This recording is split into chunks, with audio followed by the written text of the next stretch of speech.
El sueño de un hombre ridículo. Cuento de Fiódor Dostoyevski. Gracias por estar aquí y que disfruten esta obra.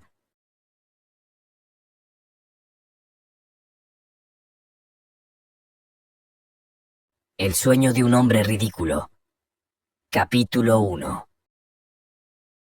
Soy un hombre ridículo. Ahora ellos me llaman loco. Y eso podría haberme supuesto un ascenso de grado, si no me siguieran considerando igual de ridículo que antes. Ahora no me enfado y todos me parecen simpáticos. Incluso cuando se burlan de mí, siguen de algún modo pareciéndome especialmente dulces. De buena gana me reiría con ellos, no ya de mí, sino por afecto hacia ellos, si no fuera por la tristeza que siento cuando los miro. Y me siento triste porque ellos desconocen la verdad, y yo sí la sé. Oh, qué difícil le resulta a uno conocer la verdad, pero ellos no lo entenderán. No, no lo entenderán. Antes me angustiaba porque les parecía ridículo. Más que parecérselo lo era. Siempre fui ridículo, y lo sé probablemente desde el día de mi nacimiento. Seguramente supe que era ridículo desde que tenía 7 años. Después estudié en la escuela, más tarde en la universidad. ¿Y qué es lo que sucedió? Pues que cuanto más estudiaba, más me convencía de que era ridículo. De modo que toda mi ciencia universitaria, a medida que penetraba en ella, pareció a fin de cuentas haber existido para demostrarme y explicarme que yo era un hombre ridículo. Lo mismo que ocurrió con la ciencia, también sucedió en la vida real. A medida que pasaban los años, se acrecentaba y afianzaba en mí la conciencia de mi ridículo aspecto, en todos los sentidos. Siempre se ha reído de mí todo el mundo, que si había un hombre sobre la faz de la tierra que tenía conciencia de que era ridículo, ese hombre era yo. Esta era la cuestión que más me ofendía, cosa que ellos ignoran. Pero de esto solo yo tengo la culpa. Siempre he sido tan orgulloso que por nada del mundo reconocérselo jamás a nadie. Ese orgullo crecía en mi interior a medida que pasaban los años, y si me hubiera permitido reconocerme como ridículo ante cualquier persona, creo que al instante me habría volado la tapa de los sesos. Oh, cómo sufría en mi adolescencia pensando que no aguantaría más y que en cualquier momento lo confesaría a mis compañeros. Pero desde que me hice joven, y a pesar de ir retomando lentamente conciencia de mi horrible cualidad, no sé por qué, me sentí más aliviado. Y digo que no sé por qué, pues hasta hoy día no he encontrado la razón. Puede que fuera por aquello de que en mi alma crecía una terrible melancolía debido a un hecho que era infinitamente superior a mí. Para ser más exactos, se había apoderado de mí la única convicción de que en el mundo todo daba igual. Lo venía presintiendo desde hacía ya tiempo, pero la convicción completa se me presentó de pronto el último año. De repente sentí que me daba igual que existiera el mundo o que no existiera en absoluto. Comencé a percibir con todo mi ser que nada existía a mi alrededor. Al principio creí que, a pesar de todo, en otros tiempos hubo muchas cosas, pero más tarde llegué a la conclusión de que tampoco antes las hubo, de que todo era una ilusión. Poco a poco me fui convenciendo de que jamás existiría nada. Entonces de pronto dejé de enfadarme con la gente y apenas me percataba de ellos. La verdad es que eso afloraba incluso en las nimiedades más insignificantes. Por ejemplo, iba por la calle y me chocaba con la gente. Y no era porque fuera ensimismado y pensativo. No tenía nada en qué pensar. Por aquel entonces dejé de pensar completamente. Todo me daba igual. Si al menos hubiera resuelto algún problema. Pero no resolví ninguno. ¿Y cuántos había? Pero todo me daba igual, y todos los problemas se apartaban de mí por sí solos. Fue después cuando conocí la verdad. La conocí en noviembre del año pasado, concretamente el 3 de noviembre, y desde aquel momento recuerdo cada instante de mi vida. Ocurrió en un anochecer lúgubre, el más lóbrego que puede haber. Iba de regreso a casa, alrededor de las 11 de la noche, y recuerdo haber pensado exactamente que no podía hacer un tiempo más funesto, incluso en el aspecto físico. Durante todo el día había estado lloviendo a cántaros una lluvia fría, siniestra y terrible. Recuerdo que incluso resultaba hostil a la gente, y de pronto, a las 11 de la noche, dejó de llover y se empezó a sentir una humedad espantosa, más pegajosa y fría que cuando llovía. Todo ello desprendía una especie de vapor que salía de todos los empedrados de la calle y los callejones cuando se mira en su interior desde una cierta distancia. Y de repente se me figuró que, de haberse apagado todas las farolas de gas, sería menos espeluznante, ya que con el gas alumbrando y proporcionando luz, hacía que el corazón se sintiera más triste, porque alumbraba todo eso. Ese día apenas comí, y desde la primera hora de la tarde estuve en casa de un ingeniero junto a otros 2 compañeros suyos. Estuve completamente callado y creo que les aburrí. Hablaban sobre un tema apasionante, y en un momento incluso llegaron a acalorarse. Pero el tema les resultaba indiferente. Yo ya me había percatado de ello y se enzarzaron en vano. De pronto les dije: «Señores, si a ustedes les da igual todo». Ellos no se ofendieron, pero se rieron de mí. Debe ser porque lo que dije fue sin intención alguna, sino únicamente porque a mí todo me daba igual. Se percataron de que a mí todo me daba igual, y eso les hizo gracia. Cuando de regreso a casa, en la calle, pensé en las farolas de gas, miré hacia el cielo.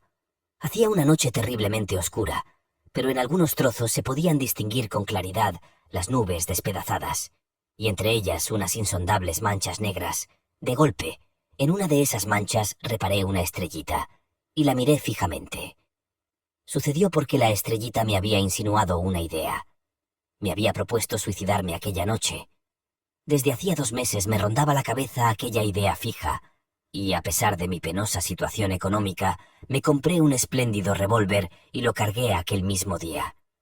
Desde entonces ya habían transcurrido 2 meses, y el revólver todavía permanecía en el cajón. Y tanta era mi indiferencia que se me ocurrió posponerlo hasta encontrar el momento en que no todo me diera igual. No sé por qué razón. Y de ese modo, durante esos 2 meses, cada noche cuando regresaba a casa, pensaba que iba a suicidarme. No hacía más que esperar el momento oportuno, y he aquí que esa estrellita me dio la idea, y me propuse que eso debía suceder irremisiblemente aquella noche.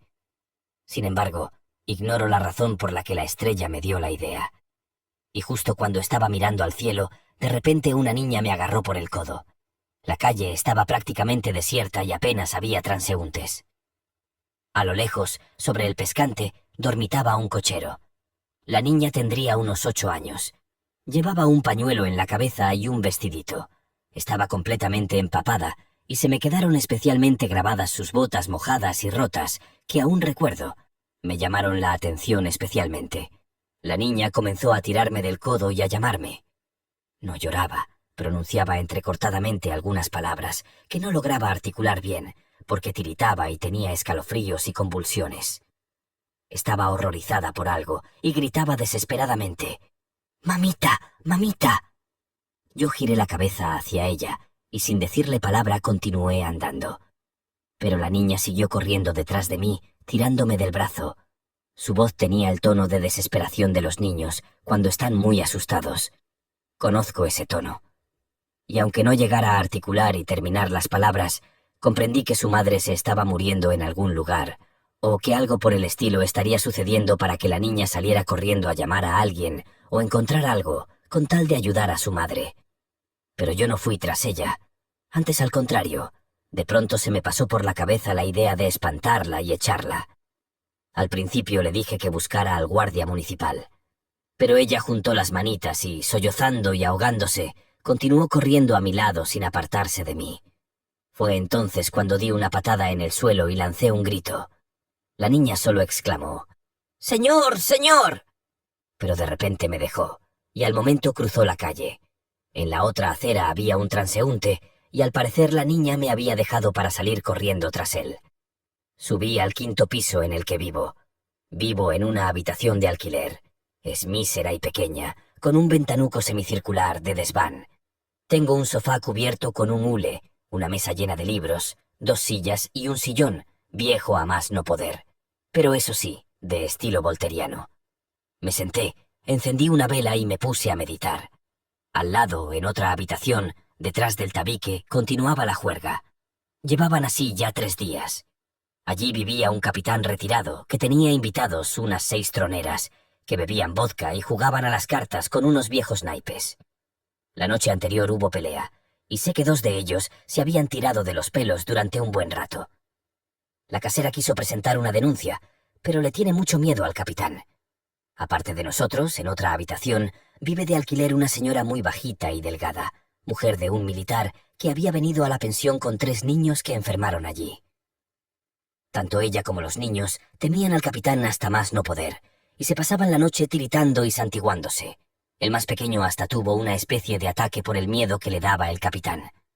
Sé que ese tal capitán para a la gente en la avenida Nevsky para pedir limosna.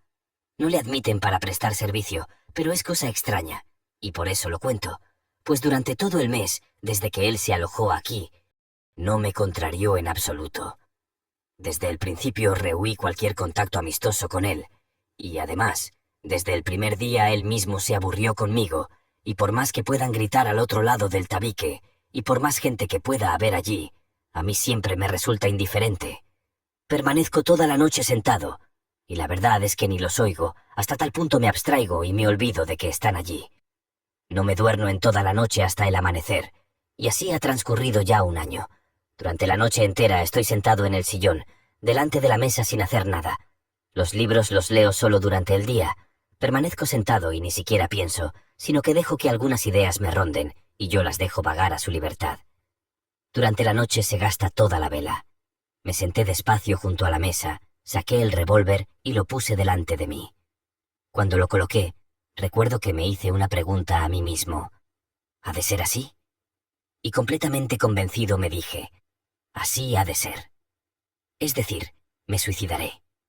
Sabía que probablemente me suicidaría aquella noche, pero ignoraba cuánto tiempo permanecería así sentado junto a la mesa. Y sin duda alguna me habría dado un tiro en la cabeza, de no ser por aquella niña.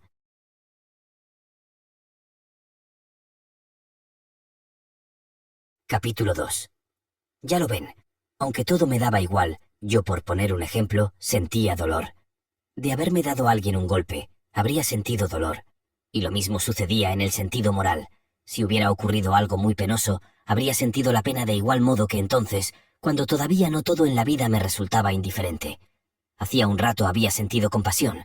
Podía haber ayudado a la niña. ¿Y por qué no la ayudé? Pues por una idea que me asaltó. Cuando ella me estaba tirando del brazo y me llamaba, se me planteó una cuestión que no pude resolver. La pregunta era ociosa, y eso me enfureció. Me enfadé porque si ya había tomado la decisión de acabar con mi vida aquella misma noche, entonces todo cuanto ahora me rodeara debía serme más indiferente que nunca. ¿Por qué razón sentí de pronto que no todo me resultaba indiferente y que sentía compasión hacia aquella niña? Recuerdo que me provocó mucha lástima, incluso hasta producirme un dolor extraño, absolutamente inverosímil dada mi situación. Es cierto que no sé expresar aquel sentimiento mío pasajero, pero este continuó cuando me encontré ya en casa y me hube sentado a la mesa completamente alterado, como hacía tiempo que no lo estaba. Una reflexión sucedía a otra. Se me presentaba con toda claridad que si yo era una persona, y aún no me había convertido en un cero, y hasta que ello sucediera, en tal caso, estaba vivo, y por consiguiente era capaz de sufrir, enfadarme y experimentar la vergüenza por mis actos. Que así fuera. Pero si me suicidara, por ejemplo, al cabo de 2 horas, ¿qué importancia tendrían para mí la niña, la vergüenza y todo cuanto hubiera en el mundo? Si yo iba a convertirme en un cero absoluto, ¿acaso la conciencia de que dejaría totalmente de existir y de que, por consiguiente, tampoco nada existiría, no influiría mínimamente en el sentimiento de compasión hacia aquella niña, ni en el de la vergüenza tras haber cometido aquel acto vil? Porque si le lancé aquel salvaje grito a esa infeliz criatura dando una patada al suelo, fue porque pensé que no solo no sentía lástima por ella, sino que si cometía aquella inhumana bajeza, era porque podía hacerlo en aquel momento, ya que pasadas 2 horas todo se acabaría. ¿Pueden creerme que por eso lancé el grito? Ahora estoy casi convencido de ello. Se me presentaba con claridad la idea de que la vida y el mundo parecían ahora depender de mí. Incluso podría decir que el mundo, en aquel momento, estaba hecho únicamente para mí. Si me suicidaba, el mundo desaparecería, al menos para mí. Por no hablar de que en realidad era probable que ya nada existiera tras mi desaparición, y que cuando se apagara mi conciencia, se apagaría y desaparecería al instante todo el mundo, como si fuera una aparición de mi conciencia, pues tal vez todo ese mundo y toda esa gente no eran únicamente más que yo. Recuerdo cómo, cuando estaba sentado y reflexionando, les daba vueltas a todas estas nuevas interrogantes, que se apretujaban las unas contra las otras, orientándose incluso en otra dirección y ocurriéndoseme cosas completamente nuevas. Por ejemplo, se me figuró una idea extraña. Si yo hubiera vivido antes en la Luna o en Marte, y hubiera cometido allí un acto de lo más atroz y deshonesto que el hombre pueda imaginar, y se me hubiera reprendido y deshonrado allí por él, de modo tal que un acaso solo pudiera sentirlo e imaginarlo en un sueño, viviendo el horror. Y después, ya en la Tierra, continuara yo conservando la conciencia de lo que había cometido en el otro planeta, y al margen de ello supiera que ya jamás podría regresar a aquel lugar. En tal caso, si mirara la Luna desde la Tierra me daría todo igual o no. ¿Habría sentido vergüenza o no por aquel acto? Las preguntas eran ociosas y estaban de más, puesto que el revólver yacía sobre la mesa frente a mí, y yo estaba completamente convencido de que aquello ocurriría sin lugar a dudas. Pero las preguntas no dejaban de acalorarme y me enfurecían. Parecía que no me podía morir ahora sin haber resuelto algo previamente. En una palabra, la niña me salvó, porque al hacerme todas esas preguntas aplacé la idea del disparo. Entretanto, en la habitación del capitán también empezó a cesar el ruido. Dejaron de jugar a las cartas, se disponían para irse a dormir, y mientras tanto gruñían y reñían entre sí perezosamente. Y he aquí que en aquel momento me quedé dormido, cosa que jamás me había ocurrido antes, sentado y en el sillón. Me dormí sin haberme dado cuenta. Los sueños, como es bien sabido, son algo extraordinariamente extraño. Algunas cosas se te presentan con una claridad pasmosa, con unos detalles minúsculos, similares a la orfebrería, y otras transcurren como si estuvieras sobrevolando el tiempo y el espacio, sin darte cuenta en absoluto. Parece que los sueños no los dirige la razón, sino el deseo, que no es la cabeza, sino el corazón. Y mientras tanto, qué cosas más astutas se le antojaban a mi razón durante el sueño. Además, durante el sueño suceden cosas absolutamente inconcebibles para la razón. Mi hermano, por ejemplo, había fallecido hacía 5 años. A veces lo veo en sueños. Participa de mis cosas, tenemos intereses en común. Y mientras dura el sueño, yo sé perfectamente, y lo recuerdo, que mi hermano está muerto y enterrado. ¿Cómo es que no me resulta extraño que, a pesar de estar muerto, esté aquí, junto a mí, haciendo cosas? ¿Por qué mi razón permite que eso ocurra? Pero dejémoslo aquí. Voy a contar mi sueño. Sí, entonces yo tuve un sueño, mi sueño del 3 de noviembre. Ellos ahora se burlan de mí diciendo que solo se trataba de un sueño. Pero ¿acaso no da igual que fuera o no un sueño? Si ese sueño me ha aportado la verdad. Ya que una vez que has conocido y visto la verdad, es cuando reconoces que no hay otra, ni puede haberla, bien esté uno dormido o despierto. ¿Qué más da que sea un sueño? Pues esta vida, que ustedes tanto ensalzan, quise apagarla yo con un suicidio. Mientras que mi sueño, oh, me ha revelado una vida nueva, grandiosa, renovada y fuerte.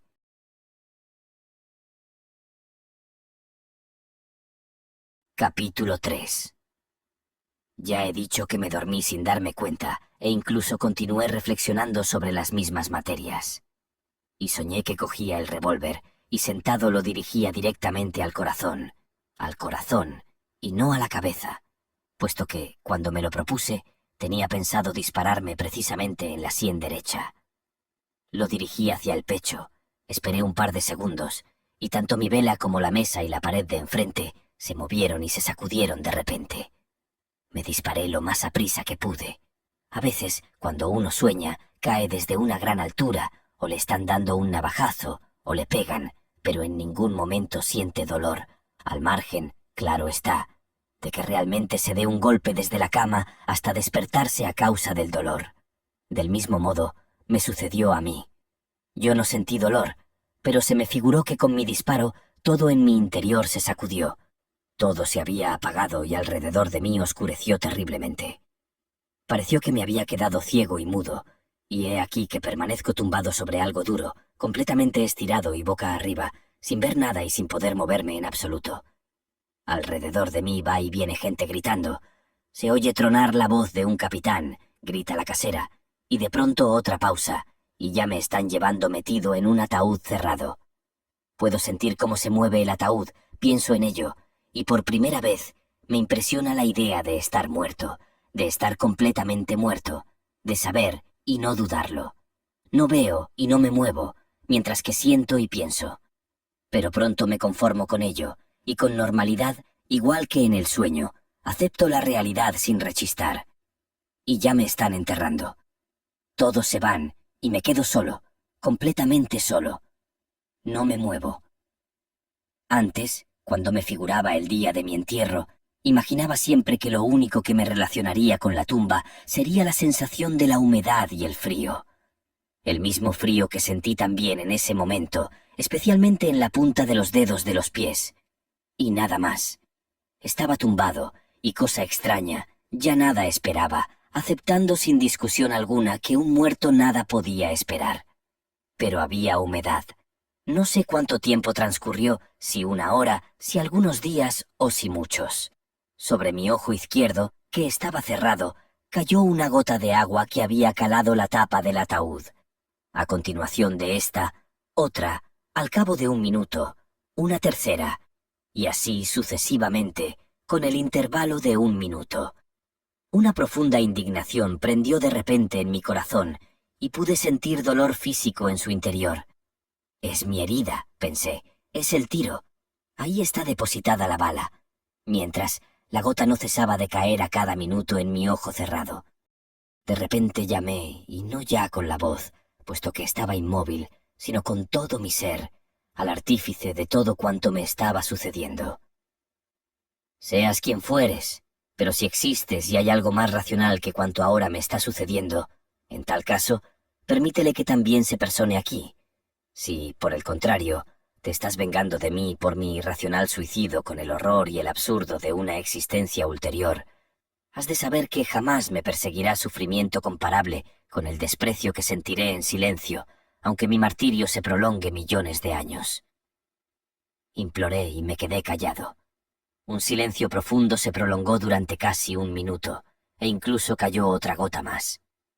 Pero estaba completa e irremisiblemente seguro de que ahora todo cambiaría inmediatamente. Y he aquí que mi tumba se removió. Es decir, no sé si fue abierta o desenterrada, pero fui tomado por un ser oscuro y desconocido, y ambos nos encontramos en el espacio. De golpe recuperé la vista. Hacía una noche profunda, y yo jamás había visto una oscuridad igual.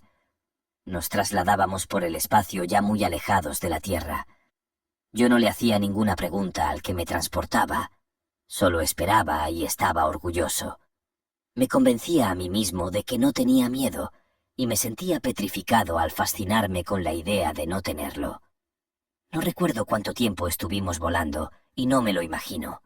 Todo transcurrió del mismo modo como sucede en los sueños, dando saltos, dejando atrás el tiempo, el espacio y las leyes de la existencia y la razón, para detenerse únicamente sobre algunos puntos que anhela el corazón. Recuerdo que de pronto vi en la oscuridad una estrellita. ¿Es Sirio?, pregunté yo, ya sin poderme contener, pues no quería preguntar nada. No, es la misma estrella que viste entre las nubes, cuando estabas de regreso a casa, me respondió aquel ser que me transportaba. Yo sabía que él parecía tener un aspecto similar al humano. Cosa extraña, yo no quería a ese ser, e incluso sentía hacia él una profunda aversión. Esperaba una inexistencia absoluta, y con aquella idea me disparé al corazón. Y he aquí que estaba en manos de un ser, aunque no humano, pero que indudablemente existía. Ah, debe ser que también hay vida de ultratumba, pensé, con la extraña ligereza del sueño, pero la esencia de mi corazón continuaba conmigo en su profundidad. ¿Y si he de vivir de nuevo?, pensé, haciéndolo otra vez, conforme a la ineludible voluntad de alguien. En tal caso no quiero que me dobleguen y humillen. ¿Sabes que te temo y por eso me desprecias?, le dije a mi acompañante sideral, sin poderme contener la humillante pregunta, que incluía reconocimiento, y sintiendo a la vez, en mi humillado corazón, el pinchazo de un alfiler. Él no respondió a mi pregunta, pero percibí que no me despreciaba ni se burlaba de mí, que tampoco me compadecía, y que nuestro viaje tenía un sentido, desconocido y secreto, que solo me atañía a mí. El miedo crecía dentro de mi corazón. Algo sordo, pero torturador, me llegaba desde mi silencioso acompañante y parecía penetrarme. Nos trasladábamos por espacios oscuros y desconocidos. Llevaba ya un buen rato sin ver las estrellas que me eran conocidas. Sabía que existían estrellas de ese tipo en los espacios siderales y que sus haces de luz llegaban a la Tierra al cabo de miles y millones de años. Puede que ya hubiéramos sobrevolado esos espacios. Estaba a la espera de algo terrible en el interior de mi angustiado corazón, y de repente me estremeció un sentimiento familiar y sugestivo en grado sumo. Acababa de ver nuestro sol. Yo sabía que eso no podía ser nuestro sol, el que había dado a nuestra tierra, y que estábamos a una infinita distancia de él, pero no sé por qué reconocí, con todo mi ser, que se trataba de un sol exactamente igual que el nuestro, su repetición y su doble. Un sentimiento dulce calmó con asombro en mi interior. La fuerza familiar de la luz, la misma que me dio vida, resonó dentro de mi corazón, al que resucitó, y me sentí vivo, igual que antes y por vez primera después de ser enterrado. Pero si esto es el solo, si este es exactamente el mismo sol que el nuestro, exclamé, entonces, ¿dónde está la Tierra? Y mi acompañante me indicó la estrellita que brillaba en la oscuridad con un brillo de color verde esmeralda. Nos dirigíamos directamente hacia ella. ¿Acaso son posibles repeticiones de este tipo en el universo? ¿Son así las leyes de la naturaleza? ¿Y si aquello de allí es una tierra, acaso es igual que la nuestra?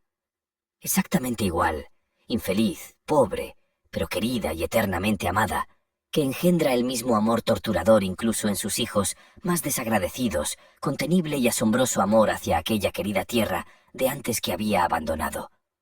La imagen de la pobre niña que había ofendido pasó fugazmente delante de mí. «Lo verás todo», respondió mi acompañante, y un tono triste resonó en aquellas palabras.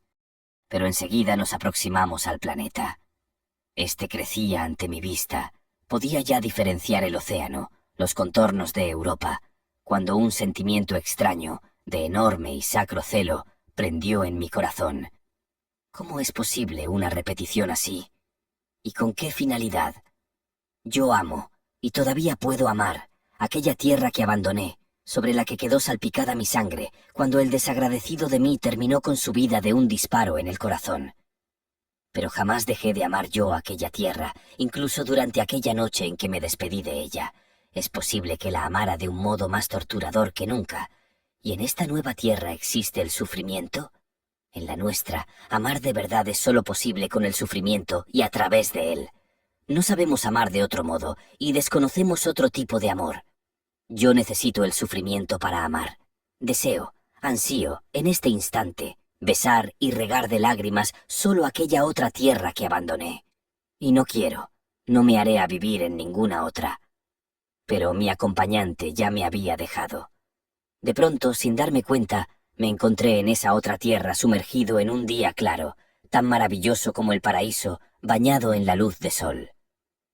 Creo que me encontré en una de esas islas que componen el archipiélago griego en nuestra tierra, o en algún punto del litoral del continente cercano al archipiélago.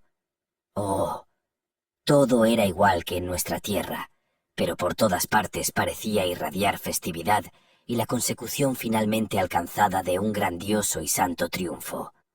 El plácido mar, de color esmeralda, salpicaba suavemente la orilla, la acariciaba cariñosa, visible y casi conscientemente. Los altos y maravillosos árboles crecían en todo el lujo y esplendor de la luz, y estoy convencido de que sus innumerables hojas me saludaban con su suave rumor acariciador, que parecía pronunciar palabras de amor. La hierba ardía desprendiendo luz de aromáticas flores. Los pajarillos revoloteaban por el cielo en bandadas, y sin temor se posaban sobre mis hombros y mis manos, aleteando alegremente con sus tiernas y trémulas alitas. Finalmente vi y conocí a la gente que habitaba esta feliz tierra. Se acercaron a mí, me rodearon y empezaron a besarme. Hijos del sol. Eran los hijos de su sol. Oh, Qué maravillosos eran. Jamás había visto en nuestra tierra hombres tan bellos. Quizás pudiera encontrarse algún reflejo de aquella belleza, aunque lejano y algo debilitado, entre nuestros sueños en su más tierna infancia. Los ojos de esta gente feliz brillaban con un esplendor claro. Sus rostros irradiaban raciocinio y algún grado de conciencia reconciliadora. Pero a su vez, caras eran alegres. En las palabras y las voces de aquella gente se percibía una alegría infantil. Oh, al instante de ver aquellos rostros lo comprendí todo. Era una tierra que no estaba mancillada por el pecado original, y donde vivía gente que no había caído. Vivían en el mismo paraíso en que, según la tradición, también habitaron nuestros procreadores, con la única diferencia de que toda la tierra aquí era el mismo paraíso.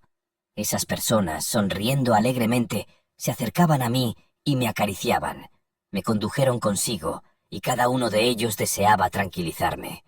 Oh, no me hacían ningún tipo de preguntas, pero parecían saberlo todo, o eso es lo que me parecía a mí. Deseaban borrar cuanto antes el sufrimiento de mi rostro.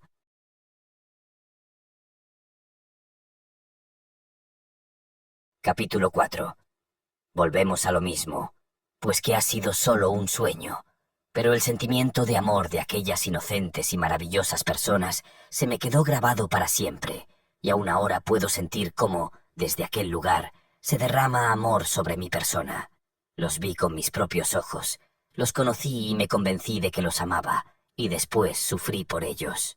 Oh, ya entonces me di cuenta al instante de que en absoluto lograría comprenderlos en muchos aspectos. A mí, como ruso contemporáneo y progresista, como triste petersburgués, me parecía inconcebible, por ejemplo, que ellos, sabiendo tanto, no tuvieran nuestra ciencia.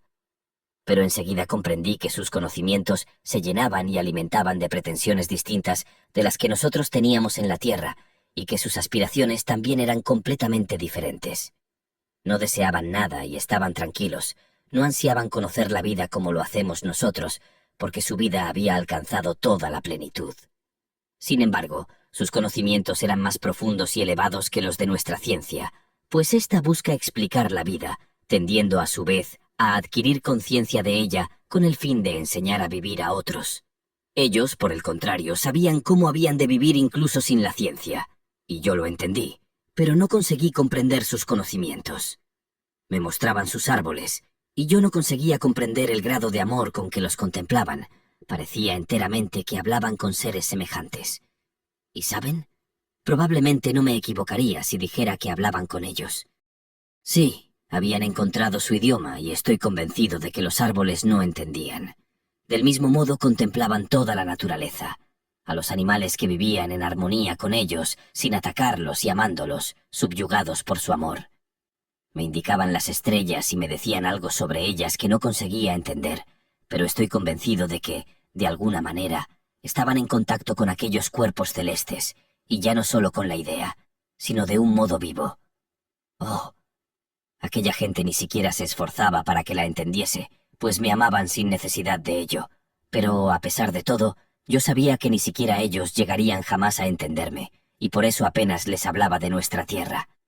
Yo me limitaba a besar en su presencia la tierra en que vivían, y sin decir palabra, los adoraba, y ellos lo percibían y se dejaban amar, pero intimidándose a su vez, porque les adorara, ya que ellos mismos amaban mucho. No sufrían por mí cuando, empapado en lágrimas, a veces besaba sus pies, reconociendo felizmente en mi corazón con qué gran amor me responderían. A veces me preguntaba con asombro, cómo durante tanto tiempo podía no ofender a alguien como yo, ni suscitar una sola vez en mí el sentimiento de celos o envidia. Muchas veces me preguntaba cómo podía un ser tan petulante y mentiroso como yo no hablarles de mis conocimientos, que ellos, claro está, ignoraban, al igual que tampoco desear asombrarles con ellos, aunque solo fuera por amor a ellos. Ellos eran tan veloces y alegres como los niños. Paseaban por sus maravillosos sotos y bosques, cantando sus bellas canciones, se alimentaban de un modo frugal, con los frutos de los árboles, la miel de sus bosques y la leche de sus queridos animales. Le dedicaban muy poco tiempo a conseguir comida y confeccionar la ropa. Entre ellos había amor, y nacían los niños. pero jamás observé entre ellos crueles arrebatos de la lujuria que se apodera de casi todo el mundo en nuestra tierra, y que es la fuente de la mayoría de los pecados de nuestra humanidad. Se alegraban cuando nacían sus hijos por ser nuevos partícipes de su dicha. No había disputas entre ellos, ni celos, y ni siquiera comprendían lo que eso significaba. Sus hijos eran de todos, porque todos componían una familia. Apenas tenían enfermedades, aunque existía la muerte. Sus ancianos morían despacio, como si se quedaran dormidos, rodeados de gente que se despedía de ellos, bendiciéndolos y despidiéndose con alegres sonrisas. No se veían ni el dolor ni las lágrimas cuando esto sucedía, sino un amor que parecía multiplicado hasta el éxtasis, pero un éxtasis tranquilo, completo y contemplativo. Hasta cabía pensar que se comunicaban con sus difuntos aún después de la muerte, y que con la muerte no se interrumpía entre ellos la unión terrenal. Apenas me comprendían cuando les preguntaba acerca de la vida eterna, pero al parecer estaban tan convencidos de su existencia que eso no provocaba en ellos inquietud alguna. No tenían templos, pero sí un contacto vital e ininterrumpido con el todo universal. No practicaban la religión, pero estaban firmemente convencidos de que, cuando su alegría alcanzase los límites naturales de la tierra, llegaría para todos, los vivos y los muertos, una unión aún más estrecha con el universo. Esperaban con alegría ese instante, pero sin prisas ni sufrimiento, como si ya lo presintieran en sus corazones, y se lo comunicaban los unos a los otros. Por las tardes, antes de dormir, les gustaba reunirse para cantar en cordiales y armoniosos coros. Con esas canciones comunicaban las sensaciones que les había deparado el día, que bendecían y del que se despedían. Alababan la naturaleza, la tierra, el mar, los bosques. Gustaban de componer canciones los unos de los otros, halagándose, como los niños. Eran canciones muy sencillas, pero fluían del corazón y lo penetraban. Y ya no solo en las canciones, sino que parecía que toda su vida se la pasaban ellos adorándose los unos a los otros. Era lo suyo una especie de enamoramiento mutuo, general y completo. Yo apenas entendía algunas de sus canciones triunfales y solemnes. Comprendiendo las palabras, jamás conseguí entender todo su significado. Permanecían inaccesibles a mi entendimiento, y sin embargo, parecían penetrar cada vez más en mi corazón. A menudo les decía que ya había presentido aquello antes, que todas aquellas alegrías y glorias las intuía yo cuando vivía en nuestra tierra, pero en forma de evocadora melancolía, rayana a veces, en un terrible dolor. Que en los sueños de mi corazón y las ilusiones de mi inteligencia los presentía a todos ellos junto a su gloria, que estando en la tierra a menudo no podía mirar la puesta del sol sin que me brotaran lágrimas. Que mi odio hacia la gente de nuestra tierra siempre conllevaba tristeza.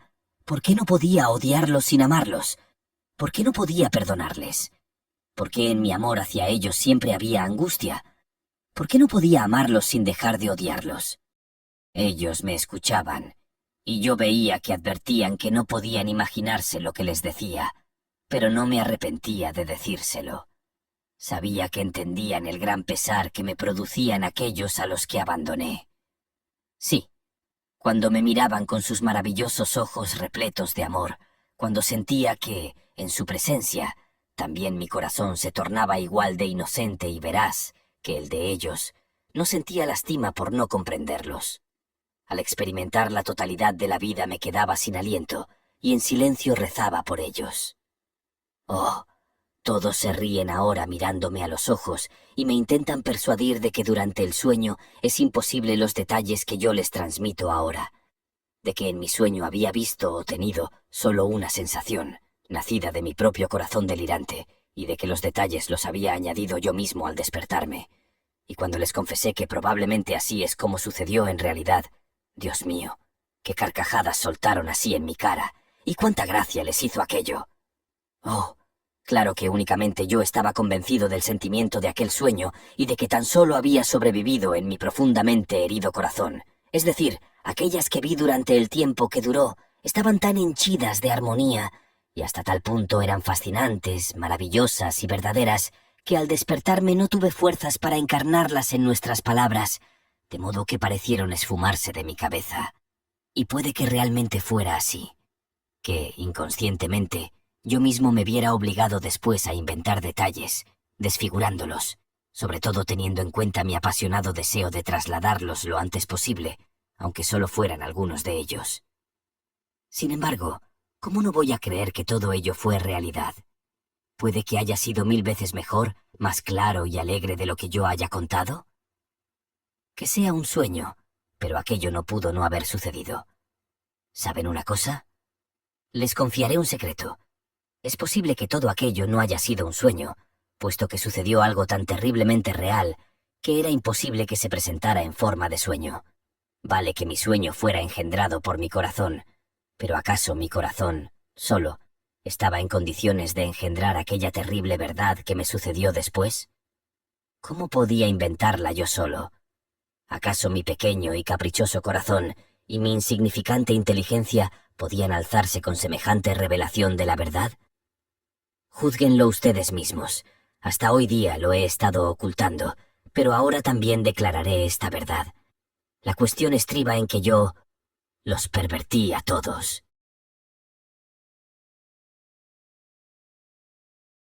Capítulo 5. Sí, la cosa terminó con que yo los pervertí a todos. Ignoro cómo pudo haber sucedido aquello, no lo sé, no lo recuerdo con claridad. El sueño sobrevoló milenios, dejando en mí únicamente la sensación de totalidad. Solo sé que la causa del pecado fui yo. Igual que la espantosa triquina, como el átomo de la peste que contagia a países enteros, del mismo modo también yo contagié aquella tierra, feliz y sin pecado antes de mi llegada. Aprendieron a mentir y les gustó, hasta ver belleza en ello. Oh, eso puede que ocurriera de un modo inocente, como una broma, una coquetería o un juego amoroso, de veras, puede que se iniciara como un átomo, pero ese átomo de la mentira penetró en sus corazones y les gustó. A continuación nació rápidamente la lujuria, esta engendró los celos, y los celos la crueldad. Oh, no lo sé, no lo recuerdo, pero pronto, muy pronto, brotaron las primeras gotas de sangre. Ellos se asombraron y se horrorizaron y comenzaron a dispersarse y a separarse. Comenzaron a crearse las alianzas, pero ya de los unos en contra de los otros. Aparecieron los reproches, las recriminaciones. Conocieron la vergüenza y la convirtieron en virtud. Nació el conocimiento del honor, y en cada agrupación apareció su bandera. Empezaron a torturar a los animales, y estos se alejaron de ellos penetrando en el bosque y se convirtieron en sus enemigos. Comenzó la lucha por la separación, el aislamiento, la individualidad y la propiedad privada. Empezaron a hablar diferentes lenguas. Conocieron el dolor y lo amaron, ansiaron el sufrimiento. Fue entonces cuando surgió entre ellos la ciencia. Cuando se hicieron malvados, empezaron a hablar de la hermandad y la humanidad, y comprendieron esas ideas. Cuando se hicieron criminales, inventaron la justicia, prescribiéndose a sí mismos códigos enteros para custodiarla, y con el fin de salvaguardar su vigencia, impusieron la guillotina. Apenas se acordaban de lo que habían perdido, y no querían creer que hubo un tiempo en que fueron inocentes y felices. Se reían incluso de la posibilidad de su felicidad pasada, denominándola sueño. No podían darle forma en su imaginación, pero, cosa rara y curiosa, una vez perdida la fe en la felicidad pasada, a la que llamaron cuento, sintieron tantas ganas de ser nuevamente inocentes y felices, que como niños cayeron ante el deseo de su corazón. Lo divinizaron y construyeron templos y empezaron a rezar a su misma idea, a sus mismos deseos, creyendo plenamente a su vez en la imposibilidad de su cumplimiento y su realización, pero adorándolo y venerándolo con lágrimas. Y sin embargo, si se les hubiera dado la posibilidad de retornar a aquel estado de felicidad e inocencia que perdieron, y si alguien se lo hubiera mostrado de nuevo preguntándoles si deseaban regresar a ese estado, probablemente se habrían negado. Me respondieron: «Sabemos que somos falsos, malos e injustos, pero lo sabemos y lloramos por ello. Nosotros mismos nos torturamos por ello, y probablemente nos castigamos más que aquel misericordioso juez que nos juzgará y cuyo nombre desconocemos. Pero tenemos la ciencia, y por medio de ella buscaremos nuevamente la verdad, aunque la acogeremos ya más conscientemente. El conocimiento está por encima del sentimiento, la conciencia de la vida está por encima de la vida misma. La ciencia nos proporcionará sabiduría, y ésta nos descubrirá leyes, y el conocimiento de las leyes, la felicidad que está por encima de la felicidad. Esto fue lo que dijeron, y después de esas palabras, empezaron a quererse más a sí mismos que a sus prójimos, y les resultó imposible obrar de otro modo. Todos empezaron a ser tan celosos de su persona que procuraban, por todos los medios, humillar y menoscabar a los demás, convirtiendo esto en la finalidad de su vida. Surgió la esclavitud, incluso voluntaria. Los débiles, de buena voluntad, se supeditaron a los más fuertes, con la finalidad de ayudarles a oprimir a los más débiles que ellos mismos. Surgieron los defensores de la justicia que, con lágrimas en los ojos, veían a ver esa gente y le hablaban de su orgullo, de la pérdida del equilibrio, la armonía y el pudor. La gente se reía de ellos o los apedreaba. A las puertas de los templos se derramaba sangre santa. Y a pesar de todo, empezó a surgir gente que se planteó la forma de volver a unir a todos de nuevo, con el fin de que cada cual, sin dejar de amarse a sí mismo más que a sus prójimos, nos molestara a su vez a nadie, y se pudiera continuar viviendo de ese modo juntos, como si se tratara de una sociedad conforme consigo misma. A causa de esta idea se desencadenaron guerras enteras. Todos cuantos luchaban creían fielmente que la ciencia, la sabiduría y el sentimiento de autoprotección obligarían finalmente al hombre a reunirse en una sociedad de concordia y racionalidad, y mientras tanto, para acelerar su llegada, los más sabios, ansiosos de ver triunfar su idea, aniquilaban a los menos sabios que no la entendían. Pero el sentimiento de autoprotección comenzó pronto a debilitarse. Aparecieron los orgullosos y los voluptuosos que exigían directamente todo o nada. Para obtenerlo recurrían al crimen, y de no conseguirlo, al suicidio.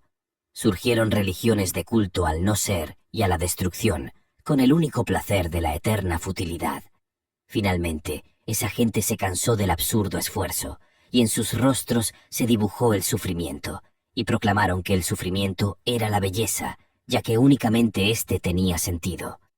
Dedicaban canciones a sus sufrimientos. Yo daba vueltas sin saber qué hacer, y lloraba por ellos, pero los amaba probablemente más que antes, cuando en sus rostros aún no había sufrimiento y eran tan inocentes y maravillosos. Llegué a amar su mancillada tierra más que antes, cuando aún era paraíso, solo porque en ella había aparecido el dolor. ¡Ay! Siempre amé el dolor y la pena, pero única y exclusivamente para mí, mientras que ahora lloraba por ellos y me compadecía de ellos. Les tendí las manos desesperado, culpándome, maldiciéndome y despreciándome a mí mismo. Les decía que todo aquello lo había hecho yo, y solo yo, que yo les había llevado la perversión, el contagio y la mentira. Les rogué que me crucificaran, les enseñé cómo se hacía la cruz. No podía ni tenía fuerzas para quitarme la vida yo mismo, pero deseaba cargar con sus penas, ansiaba las penas, ansiaba que sobre esas penas se derramara hasta la última gota de mi sangre. Pero ellos se limitaban a burlarse de mí y a tomarme por un chiflado. Me disculpaban, diciendo que recibieron aquello que ellos mismos habían deseado, y que todo cuanto entonces sucedía no podía no haber sucedido. Finalmente me hicieron saber que yo comenzaba a ser un peligro para ellos, y que sí, si no me callaba, me encerrarían en un psiquiátrico. Entonces el dolor penetró con tanta fuerza en mi alma que mi corazón se estremeció y me sentí morir. En ese instante, me desperté. Ya había amanecido, o mejor dicho, aún no había luz, pero eran cerca de las 6. Me desperté sentando en el mismo sillón. Mi vela se había consumido. En la habitación del capitán todos estaban durmiendo, y alrededor reinaba un silencio como en pocas ocasiones se daba en nuestra pensión. Lo primero que hice fue pegar un salto, extraordinariamente asombrado. Jamás me había ocurrido nada semejante, ni siquiera en los detalles más absurdos e insignificantes. Por ejemplo, jamás me había quedado dormido en el sillón, como me acababa de suceder. He aquí que, mientras permanecía de pie recobrando el sentido, de pronto centelleó ante mí el revólver, preparado y cargado, pero al instante lo aparté. ¡Oh! Ahora solo quería vivir y vivir. Alcé las manos y clamé por la verdad eterna. No clamé, sino que lloré. El asombro, el incalculable asombro, elevaba mi ser. Sí, quería vivir y predicar. Decidí dedicarme a la predicación en aquel mismo instante y, lógicamente, para el resto de mi vida. Quería predicar, lo quería. ¿Y qué iba a predicar? Pues la verdad, ya que la había visto con mis propios ojos y había descubierto toda su gloria. Y desde entonces predico. Aparte de ello, amo a todo el mundo, y más aún a los que se burlan de mí. Ignoro por qué sucedió de ese modo, no sé ni puedo explicarlo, pero que así sea.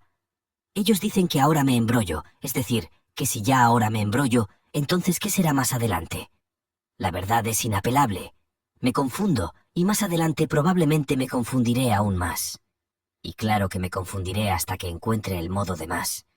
Y claro que me confundiré hasta que encuentre el modo de predicar mejor, es decir, hasta dar con las palabras adecuadas y los hechos que vaya a exponer, pues es sumamente difícil de llevar a cabo. Sí, todo ello lo estoy viendo ahora tan claro como el día, pero atiéndame. ¿Quién no se embrolla? Y mientras tanto, todos tienen la misma finalidad, o al menos tienden hacia ello, desde el más sabio hasta el último bandido, solo que por distintos caminos. Esta es una verdad antigua, pero he aquí que hay algo nuevo en ella. No debo desviarme, puesto que yo vi la verdad. Yo vi y sé que la gente puede ser maravillosa y feliz, sin perder la cualidad de vivir en la tierra. No quiero ni puedo creer que el mal sea una condición normal en las personas.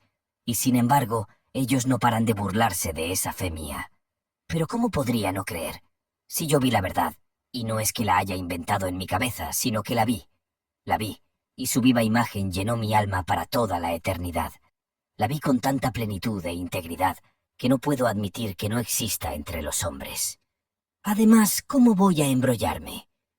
Claro que es posible que me confunda unas cuantas veces, pero seguiré hablando incluso con otras palabras, aunque no por mucho tiempo. La viva imagen de lo que vi siempre estará a mi lado y me corregirá y orientará. Oh, estoy optimista y lleno de lozanía, e iré siguiendo mi propósito aunque necesite 1000 años. ¿Saben una cosa? Al principio incluso quise ocultar que los había pervertido a todos, pero fue un error. ¡He aquí el primer error! Sin embargo, la verdad me susurró que estaba mintiendo, me protegió y me dirigió. Pero ignoro cómo se construye el paraíso, porque no sé transmitirlo con palabras. Después de mi sueño, perdí las palabras. O al menos los vocablos más importantes, los más necesarios. ¿Qué más da? Yo marcharé y predicaré sin descanso, porque, a pesar de todo, lo vi con mis ojos, aunque no sepa transmitirlo. Pero esto es algo que no entienden aquellos que se burlan de mí, que dicen, fue un sueño, un delirio, una alucinación. Oh, ¿acaso eso es de sabios? Y están tan orgullosos. ¿El sueño? ¿Qué es el sueño? ¿Acaso nuestra vida no es un sueño? Diré algo más, que sea cierto que nunca se cumpla y que no exista nuestro paraíso. Eso ya lo entendí yo, pero a pesar de todo, predicaré. No obstante, sería tan sencillo. En un día, en tan solo una hora, todo podría hacerse realidad. Lo más importante es que ames a tus semejantes como a ti mismo, y eso es lo fundamental. Creo que no se necesita nada más. Al instante encontrarías cómo ordenar tu existencia.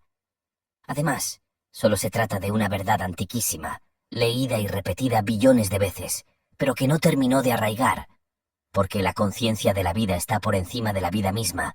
El conocimiento de las leyes de la felicidad excede a la propia felicidad. Contra eso es contra lo que hay que luchar. Y yo lo haré. Si todos lo desearan, las cosas cambiarían al instante. Por fin encontré aquella pequeña... Y seguiré adelante, seguiré.